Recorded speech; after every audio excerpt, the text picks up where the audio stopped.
High guys, আমি Moushumi and welcome to my mini blog. সেদিন ছিল 26 ফেব, মানে আমার দাদার বার্থডে। জানি অনেকটাই লেট হয়েছে ভিডিওটা আসতে। যাই হোক, সেদিন স্কুল থেকে ফিরে ফ্রেশ হয়ে রেডি হয়ে নিয়েছিলাম। তারপর দাদার রুমে গিয়ে দেখলাম আমার ভাই বোন সবাই মিলে দাদার রুমটা ডেকোরেট করছিল। আমাদের এরকম ছোট গেট টুগেদারে ছাদেই রান্না হয়।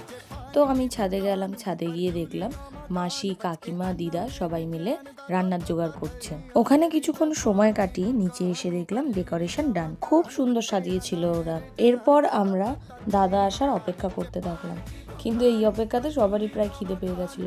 তাই আমরা সবাই এক জায়গায় বসে চা আর মুড়ি খেয়েছিলাম। যেহেতু দাদাকে সারপ্রাইজ দেব, তাই বাকিরা ঘরের মধ্যে ঢুকে গেলেও আমার এই দুই ভাই দরজায় পাহারা দিচ্ছিল আর দেখছিল দাদা আসছে কিনা। আমরা সবাই এক জায়গায় হব আর এইরকম হাসি হবে না, সেটা তো হতেই পারে না।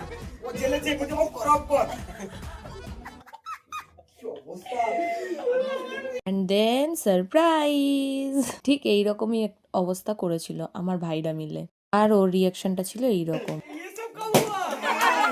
এরপর একে একে ওর বন্ধুর কেকটা কাটলো আর মামার কেকটাও কাটলো। ফাইনালি শুরু হলো কেক মাখামাখির পালা। মা, মাসি, মামি কেউ বাদ যায়নি। মামা ছিল না সেই সময়, ওই জন্য মামাকে এইভাবেই কেক মাখানো হয়েছিল।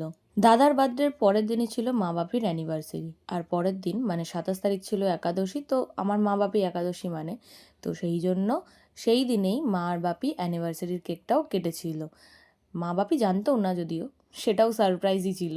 এরপর এইসব করে উপরে গিয়ে দেখলাম মামা ফিশ ফ্রাই ভাজছে, আর অলরেডি তখন রান্নাবান্না হয়ে গেছিলো, শুধু কচুরি ভাজাটাই বাকি ছিল। সেই দিনের মেনু ছিল ফিশ ফ্রাই, কড়াইশুটির kachori, chana masala, fried rice, chicken, চাটনি, পাঁপড় আর মিষ্টি। সেই দিন লাস্টে আমি এত টায়ার্ড ছিলাম যে আমি খাওয়ার ভিডিওটা পর্যন্ত তুলতে পারিনি। যাই হোক, আজকের মতো এইটুকুই। ভিডিওটা ভালো লাগলে লাইক, শেয়ার অ্যান্ড সাবস্ক্রাইব করে দিও। টাটা।